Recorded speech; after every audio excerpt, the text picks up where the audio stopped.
Hello and good afternoon. My name is Jürgen Steinmetz, joining you from Livestream.travel, eTurbo News in Honolulu. And with me, as always, is Dr. Peter Tarlo in College Station, Texas. Since we always start with the weather, I can tell you it's beautiful here. I can't wait to get out. It's a really sunny beach day. Record arrivals. I understand yesterday we had 36,000 arrivals in Hawaii, what is more than even in our top days. And they're only from domestic destinations. So tourism is booming. The weather is beautiful. And times are changing. I mean, we can see the end of the darkness here. How are things in Texas, Peter? Well, it's obviously it's not a beach day in College Station, as we don't have an ocean, but it's typical summer weather.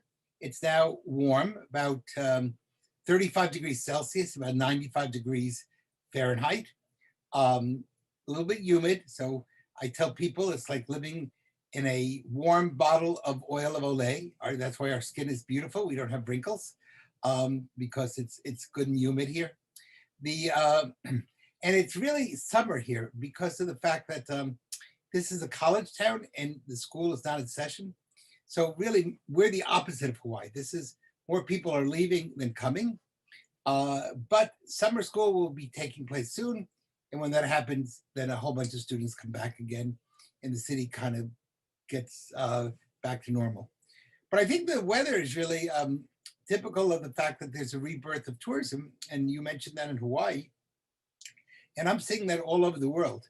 And I think we're seeing that airlines are, again, increasing tremendously, where it was that maybe when you came back from Germany, maybe there were 10 people in the economy section of the plane. But now the flights to places that are open are really full. And my daughter is going to Greece, and that flight's really full again. You know, it's a nonstop flight. I'll be in Israel soon, and again, the flight is totally full. So it's kind of an interesting phenomena. I think people want to travel, and wherever is open, they're going to go to travel. Yeah, and this is definitely a trend right now. And if you see flights, yes, they are going full. On the other hand, they also get expensive. Yesterday, Yes. I looked at flight costs to go, for example, to Guam, to our neighbors here, and you cannot get a ticket for less than $2,800, and the flights are empty. So That's a economy ticket from Hawaii to Guam. ticket, yes, a business class was 5,800, and I looked at for an entire month every day because sometimes you see various days less. So Yes. tickets are expensive. Strangely, also to Europe, it depends where you go. Tickets to Israel, for instance, I checked, are quite reasonable. Tickets to the United Arab Emirates are cheap. You can go from Los Angeles to Dubai on United and Lufthansa for less than $800. If you do get off in Frankfurt and come back from Frankfurt, this fare goes up to almost $2,000. So there are some really shifting in Yes. price Yes. structures and so forth. Yeah, and I noticed to Israel it was around $1,200 in economy, but if you wanted to have business class, it went up to almost $8,000. So the jump was hysterical. It was incredibly big, and that was really, you could maybe find a bargain at $7,000, but that's quite a lot of money for a 10-hour trip. Yeah, I think the vaccination is really the key. Americans are step by step feeling more comfortable traveling. I hope our restrictions will be adjusted, that people who did receive the vaccine have an easier way of getting from place A to B. So far, a vaccination certification is still necessary to enter the United States. The United States is still closed for most visitors. So hopefully with the G7 ongoing in Europe, this is something what's on the agenda and will change very soon. Well, the G7 has ended now, but Yeah, the G7 results, yes, we're hoping. yes. So we'll have to see what I'm not sure they spoke very much about tourism. One of the big things they were interested in is having a universal tax so that you wouldn't have a corporation going from one country to another, which is kind of scary if you think about a universal tax. But one of the issues that they are going to have to think about, and the real major issue, is energy and the issue of the the inflation in energy. So that's one of the reasons you're seeing this incredible rise in lots of airline prices, because energy prices are going through the roof. And then there's a whole issue, you know, we stopped the Keystone pipeline, but then we gave Russia permission to run its pipeline into Europe, which has both geopolitical issues and it has energy issues. So I think that's going to be something the tourism industry may have to face for a while. And that is the fact that there may be very high costs of tickets and of airline tickets. And I wonder how that's going to impact tourism around the world. Maybe people will put it in part of their price, or maybe they'll go by car and it'll be more domestic travel, and long-term travel may fall apart. Who knows?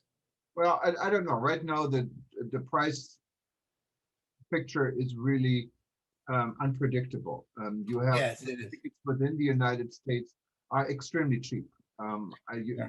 I don't think there have been any lower price tickets as long as I can think of Yeah. in the recent history, and people are using it, and flights are full. So tickets are really not going up in price; they're going down. Well, they But are.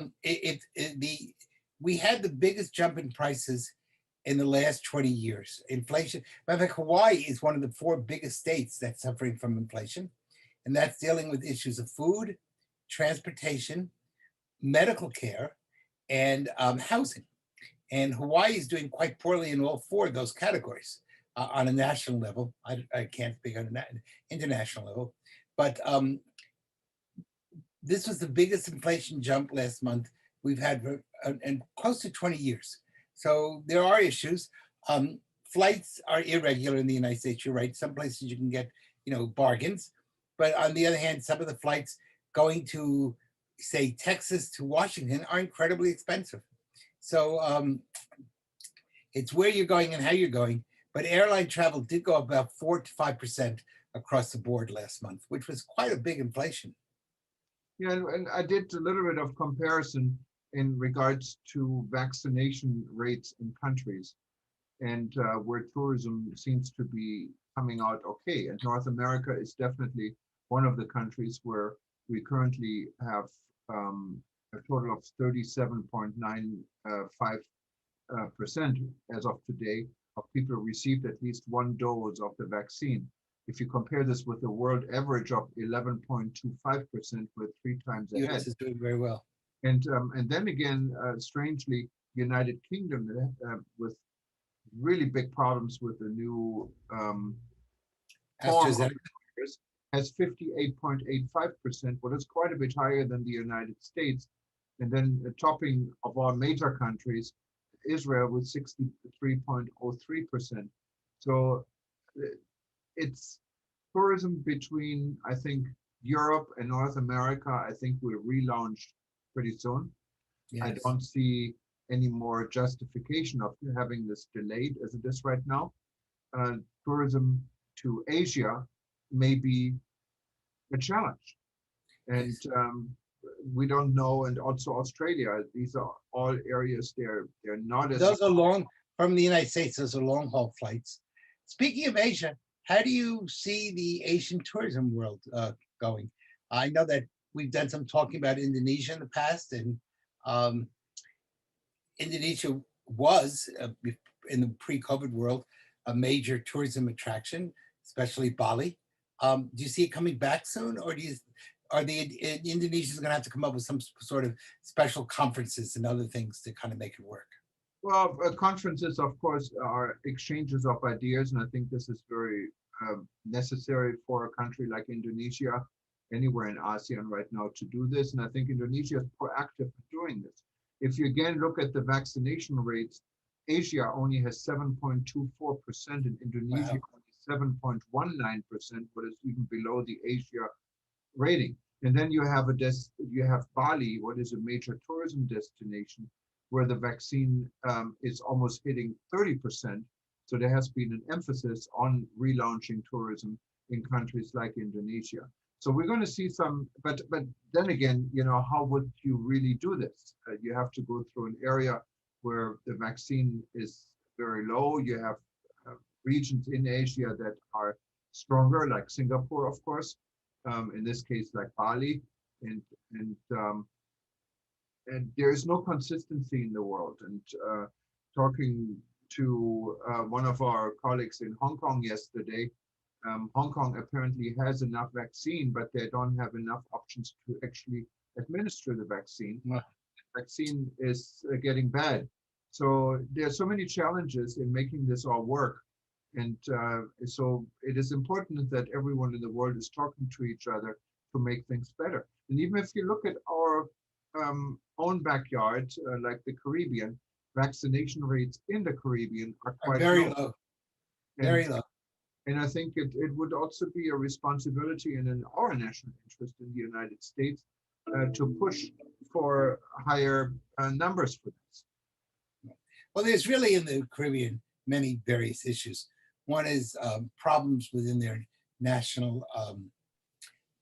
health services, which don't always work very well. In some of the Caribbean countries, you have a large amount of corruption. And so, you know, you send the money or you send the vaccine and it doesn't get to the people it's supposed to go to, you know, or it's sold on the black market or, you know, whatever. And so that's a real problem. Um, and then the fact is that a lot of these places live on tourism, but they're not necessarily taking very good care. And we see that by the fact that the Caribbean has still a very high crime rate. And then, of course, the Caribbean has another problem, which has some pretty advanced countries, but then some very unadvanced countries, such as Haiti, which is almost a major basket case within the Western Hemisphere. So one of the issues I thought was interesting is recently there was a cruise to the Caribbean left from the Bahamas, and some of the people ended up getting COVID. And that became also I think it was 2 or 3 days ago. Now, the issue is, did they get COVID on the ship or did they get off at a port and then brought COVID back onto the ship? And that still has yet to be determined. So that's another challenge that has to be looked at. Yeah, and the interesting spin on this, when I was looking at the press releases in regards to this from the cruise line, they thought it was a positive thing because none of the people who actually did have a positive result for COVID were actually sick. They didn't even know they were sick. So Yeah. they're saying, okay, the vaccine is working. It's not always a guarantee that you cannot get it. There's, I think with Pfizer, about a 3 or 4% chance you can get it. Yeah. But if you get it, chances are you get a very, very mild version. Very mild, exactly. And they've always said that right from the beginning, that if you were vaccinated, you wouldn't die, you would not need a respirator, you probably would not need to go to a hospital, but that you could have, you know, like a cold, a mild case of it. And the only problem in tourism that still is a problem is if you test positively, if you test as positive, you still can't get on a plane to get home. So even though you don't feel sick, you're now stuck in quarantine for an extra 2 weeks. And that's a real issue, as you know, because you were stuck in quarantine in Hawaii in your own house. Well, I'd rather do it in my own house, to be honest, Yes. than in some strange place. And you don't know if you're going to get sick or not and what type of help you can get. And But you're also paying each night for a hotel room. yes, and then of course there are tourism destinations, for example, in the Seychelles. They actually put you up in a hotel for 2 weeks, free of charge, and you can enjoy an extra vacation. So if you're vaccinated, chances are you wouldn't even know, so you can still go and enjoy the tropics. But of course, this may be very different in some cases. Yeah, I think the Seychelles is probably the exception. The other thing is, I think if they put you in the hotel, you're probably locked in your room. I don't know if you can actually go wander around the island if you're in quarantine. No, I mean, it's saying if you're locked in the apartment, I went through it for 10 days. You're not Yes. supposed to even go down to the lobby. So I figured out how am I going to do Uber Eats, you know, if you cannot pick up the food. So yes, it's Well, it's a diet. We call it the COVID diet, and it allows people to lose 10 to 30 pounds if you don't die from the diet, you will lose weight very rapidly. Well, it's still uncertain times, but I think Yeah, at least we're privileged enough here in the U.S. that we do see really some progress at the here. end of the tunnel. It's good Well, because otherwise, I mean, this has been long enough, and it's time for changes. And let's see how those that are privileged like us can help the rest of the world to catch up. well, I think that's a good place for us to end for this evening, and we'll continue tomorrow or the next day. So looking forward to speaking to you. Um, Speaking of food, I think you're ready to go out to have lunch. So as they say in German, bon appetit. Have a great, and enjoy your lunch. And best regards here from Texas, where we just finished dinner. Take Well, care. bon appetit, of course, is the French version of the German, but it's good. I know, but I had to pull your leg. All right, How do you say bon appetit in German? guten Appetit. That's why it's better to say bon appetit. All right. It sounds All more right. exotic and it sounds more expensive. Okay. Yeah, it certainly sounds more delicious. So so go for bon appetit. All right. Have a bon appetit. Have a wonderful lunch. Bye-bye. Okay. Thank you, Peter.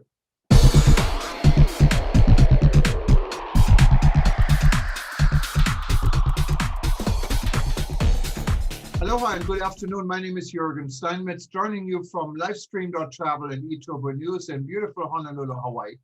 Today, we're going to go zigzag around the world. We're going to go to Paris. And from Paris, we're actually going to go back to Asia and talk about the Asian Leadership Conference organized by Amforht. And we will hear a little bit more about Amforht stands for, what it is, because we're talking to Mr. Amforht, the CEO of the organization, Philippe Francoise, and he is joining us from Paris, I believe. Philippe, welcome. Yes, good morning, Jürgen. I'm telling you good morning because here in Paris it's a morning, and it's early morning in a very sunny Paris, where all the new summer season is relaunching. And now, after all the pandemic situation, now everything is safe in Paris and a lot of tourists around me. And now I'm currently in the new, very trendy hotel in Paris, just newly opened yesterday. And it's a new concept of hotel with music and then kind of a gadget bar and things like that. So Paris is very lively and with a lot of new investment. Wow, it looks like Paris is coming back as the trendy place it always was. Wow, I wish I I would. do hope so. You know? I do hope so. And tell us a little bit about Amforht, because what is Amforht, and what do you? Yeah, What do you you know, yeah, you know, a little bit more than 50 years ago, when the UNWTO was created, when it was first set in Geneva, very quickly it happened that they had the need to have a kind of think tank group working and considering education and vocational training in hospitality and tourism. So they created that working group. And now we are 52 years later, and now we are not only an international organization, but we are as well recognized by United Nations, ECOSOC, and we are approximately more than 700 members and from 77 countries. And the objectives of Amforht is to gather members, professional associations, educational centers, hotel schools, business schools, universities, trade association, everyone considering and focusing their interest into education in hospitality, tourism, and culinary arts. So we are the organization in the world gathering people around and focusing on training and education. And that must have been a really important part, even now still going through the COVID crisis. COVID, of course, in some parts of the world, like where you are in Paris and also where I'm at here in Hawaii, we're kind of seeing the end of the tunnel. But there are other parts in the world where it spikes again, and other parts there simply don't have the resources. And so education must have played a major role to help people going through this crisis, right? Yeah, it's a real major problem nowadays. In order to find the human resource that we need all over the world and in our trade. You see, we have lost since nearly 2 years. We have lost employees. Employees left this trade in order to go to other trade, and some people are, now in agriculture, in the industry. So we have lost people. So especially nowadays after the pandemic, we need to gather all this human asset, and to redynamize the human resources in the trade. So it's very important for us, and we are going to organize a major event, and like we do, because we are a democratic organization. So every year we do a general assembly and a forum, and this year it will be in Korea, in Seoul, Korea, and that will be on the 30th of June. Obviously, it will be on webinar. We are not going to be able to travel there, unfortunately. Yes. And last year's it was in Canada, it was in Mexico, Rio de Janeiro, and so on. But this year it will be in Seoul.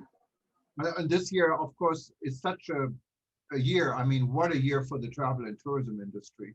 So what do you expect out of the Asian Leadership Summit? This is a different environment right now. Yeah.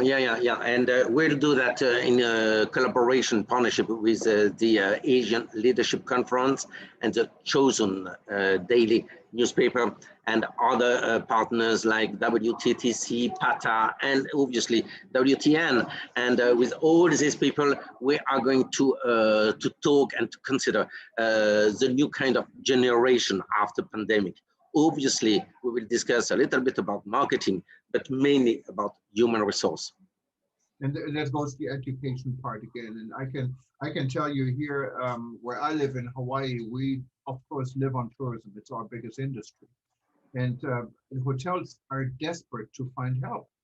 And this is such a strange situation, because during the crisis we had 30-some% unemployment, mostly people who were working in the hospitality industry. And it looks like they're looking for other opportunities. They didn't see an end of the crisis, and now tourism faces another crisis because of lack of human resources. Isn't that apparently, from what I hear, it's the same in Paris and it's the same in Asia, I believe. Yes, you're right. But the optimistic point of view is that I'm considering all the applying people to the hotel schools and universities, and we have a little bit more people than before. So as a kind of new generation is coming to our trade. So it's not, I don't think it's dramatic, but we have lost, yes, some people these 2 years, yes. And now the exciting part of the upcoming conference is that actually the public can listen in and be part of it. I know here at eTurbo News, we're going to live stream it actually. It's going to be on eTurbo News, on all our channels, and on livestream.travel. We will inform, of course, everyone. But there's another step, because anyone who's interested in the subject, whether there are in the industry, or whether they're your members or not members, they have a chance actually to be part of it, correct? Yes, I agree, Jürgen, and I thank you so much that partners like you, you make this possible and easy for anyone to access to our big conference. Before, sometimes when we were organizing our meetings, we were perhaps 100 people. But owing to people like you and partners like you are, maybe there will be hundreds of people, and that's a great point. You see that I should say, owing to the pandemic. Now we are much more open to this kind of web conferences, and it's great for training, it's great for education. Yeah, and basically anyone who's listening in right now and wanted to be part of it, you can see the website actually on your screen right now. And Yes. you go to this website, click on it, sign up, and you will get an invitation from Amforht before the event. And you get a Zoom link, I believe. I assume everything is on Zoom these days, or whatever system you're using. And you can just be part of this conference. So it's Great. And anyone can go as well on the website of Amforht. Amforht is AMFORHT.com. Amforht website, and they will get as well the link in order to attend the meeting. Perfect. Yeah. So just go to amforht.com, I believe. Yes. Or you can go to the website you see on the screen and sign up. And we're going to also have it on World Tourism events. So whenever you wanted to sign up for an upcoming event for eTurbo News or for the World Tourism Network, and I can tell you that Philippe is also a board member of the World Tourism Network. You can simply go to the website, and you find all upcoming events. So it's an easy system to be a part of the international tourism scene. And what makes it really exciting, because in the COVID age and in the Zoom age, these type of conferences where you otherwise have to spend thousands and thousands of dollars in time to travel to, really didn't have the opportunity to meet everyone and invite everyone to be part of it. So we're very excited to be able to work with you on this. And I think many of our readers, and if I'm speaking for World Tourism Network, also many of our members are excited that they can join your conference on June 30th. Well, this is exciting times. Hopefully we're going to talk to you again before the conference, get everyone even more excited. And you enjoy your hotel in Paris, and hopefully this is not hopefully, I think it is a good sign that you're smiling and that tourism is coming back. And we have the G7 meeting going on as we speak. So I just saw a press release published in eTurbo News about London Heathrow appealing to the G7 ministers to open skies and reopen skies between Europe and between the European Union and the United States and Canada. And I think this would be a wonderful opportunity to do this. And we see how things are going in Korea, in Asia, a different part of the world. I think at the event we will hear from Paul Hardy, who's the head of PATA, Pacific Asia Travel Association, based in Bangkok. And you know, PATA was actually started here in Honolulu, in Hawaii, where a partner area. So we're also excited to hear from them. And there's going to be many more high-level and known people at this conference. And we're going to report about it at eTurbo News. And we're going to be in touch with Philippe to learn more as we go. Well, merci beaucoup, Philippe. Thank you very much. Aloha from Hawaii. Thank you, Jürgen. I'm very excited to welcome all of you in Seoul, but by the web. And that will be on the 30th of June. It will be during the afternoon as far as the Western Europe is concerned, time on the afternoon from 2:30 up to 4:30, and you will get the link in order to be able to be with us. So here from the sunny Paris and the Chouchou Hotel, and you can have a look at that at the Chouchou Hotel. And so hope to see you maybe one day in Paris as well yourself, Jürgen. And thank you so much for this moment. Thank you, Philippe. You have a beautiful day. Enjoy. Thank you. Bye.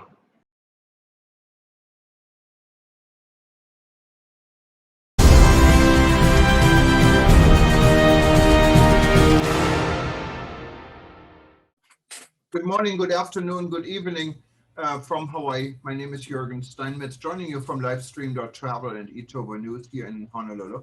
With me, as always, is Dr. Peter Tarlow, joining us from College Station in Texas. Since we always start with the weather, it's a morning, a little bit cloudy here today, but it's nice. Looks like it's going to be a nice beach weather without getting completely burned today. And the beaches are busy here, I can tell you. A lot of people here, a lot of tourists here, and it's going to be a very busy, fun-filled, hopefully fun-filled weekend here. How are things in Texas? Well, in College Station, it's warm. It's a beautiful day, sunny. The rain has gone away, so that's good. Of course, there's nobody at the beach here because we don't have an ocean in College Station. But were we to have an ocean, people would be at the beach. On the other hand, about 150 miles away from me is the Gulf Coast, and those beaches are full. So I just have to travel 150 miles. So it's been an interesting day. Part of my day-to-day has been dealing with the problem of getting a COVID vaccine. I'll be going abroad in another 15 days. And it is not, I'm leaving on July 5. And that's really difficult because a lot of the places are closed on July 4. When I called to make an appointment on July 3rd, they tell me it could take up to 72 hours, but they won't guarantee you getting something done instantaneously, which is very frustrating because I explained to them 72, if they're not done, I can't get on a plane. And they go, yes. As a matter of fact, I called the Center for Disease Control today and I spoke with them and they said, yes, it's a real problem. A number of people that I called said, well, the doctor has to see you to make sure that you are sick enough to have a COVID test. And I said, I'm not sick. I had no COVID. I just need a certificate to get on a plane. And they said, oh, then you go to the very back of the line. I said, well, then, this is not a good system. So I may have to actually go the 100 miles into Houston, or there is a system now called eMed. And for $150, you can buy 6 tests and take the test yourself and take 3 abroad with you, something like that, so that you're able to do it. But I was thinking, wow, I was just in Mexico. It was 10 minutes and free. Now I'm back in a first world country and it's a whole day trying to find a test. So that's a real problem and something that has to be solved because if not, people can't get on planes. Well, Peter, that seems to be a really very different in Texas. I can tell you here, we have signs out literally every street corner about COVID tests. They're not free, it's money making. And as you know, I came back from Germany. You cannot get into a restaurant without a COVID test, and you can get it at every street corner. So there's no lines. It takes 10 minutes for the result. Now, in some jurisdictions, the COVID test required is not the fast test where you get 10 minutes results. It's the PCR test, what usually can go as fast as 6 hours and it can go as slow as 2 days, depending how busy these people are. And also here in Hawaii, I can tell you, we can get it instantly. There is no issue. And everyone. Hawaii, you're in Honolulu and it's a tourism area. Yeah, but let me give you my experience from California, because when I flew back from Europe, my European test was not accepted. What I also think it's ridiculous because it's as good as the test here, and I was within the 72 hours. So I had to stop over in California to get another test. You can schedule it online. For instance, I schedule it with CVS Pharmacy, but all the others have an online portal. You pay the $160, what is outrageous. And I got an appointment pretty much when I wanted it. There was no problem, and the test came back within 24 hours as promised. So you can get on the plane. Now, the problem is it's money making. When I actually got to the appointment, I saw the signs that all major insurance cards are accepted. So I showed them my insurance card, and it was accepted. It would have been free. But since you already paid, I asked, can I get my money back? No, you cannot. So it's a really screwed up system. I agree with you. I will. The problem is that over the July 4th weekend, they're telling you won't get it. I call CVS. You won't get it back in. They said you might get it back in 24 hours, or you might get it back in 48 hours, or you might get it back in 72 hours. Well, if you have an international flight, you can't wait until that, God willing, comes, and you're able to get on the flight. So that's a real challenge. And I think one of the things that the tourism industry is going to have to work on through much of the United States. Again, I think Hawaii on some level is a tourism area. So that's why there may be more than in the interior of the United States. Yeah, But we need to learn. We need to learn from Europe. We need to learn from the UAE. We need to learn from the rest from of the. Mexico, I didn't have a problem. It's 10 minutes now. There, and you get on a plane, so it's a challenge. I know that when we come back to the United States, and I'm taking a group, that I won't have that they send somebody right to the hotel. It's done very easily and very fast. But going out of the United States is much more of a difficulty. But lots is going on in the world today. As always, it's never a period of too much quiet. There's a lot of turmoil going on in the world. Peru had a very tumultuous election. They still haven't decided which way that election is going to be. Normally, I don't think much about an election in Latin America because the presidents don't last that long. But this particular, one of the guys wants to change the constitution and make it more like Chavez. So that would be a really difficult situation were he to win. There's also large numbers of problems and manifestations going on in Colombia. And that's really hurting their tourism business. People are now starting to shy away. And so again, that's another real issue that has to be looked at. Of course, the whole issue of Central America, Mexico, the fact that Vice President Harris was told off both by the president of Guatemala and by El Salvador, where she didn't visit, but also in Mexico, talks to you about the chaos that's going on the US-Mexican border and how poorly that's being handled. And that, of course, is a big issue of COVID. Many of the people now being arrested are coming from Venezuela or the Middle East and just taking tickets to Mexico and then trying to illegally cross the border. So that's going to be a big tourism issue for the southwest part of the United States.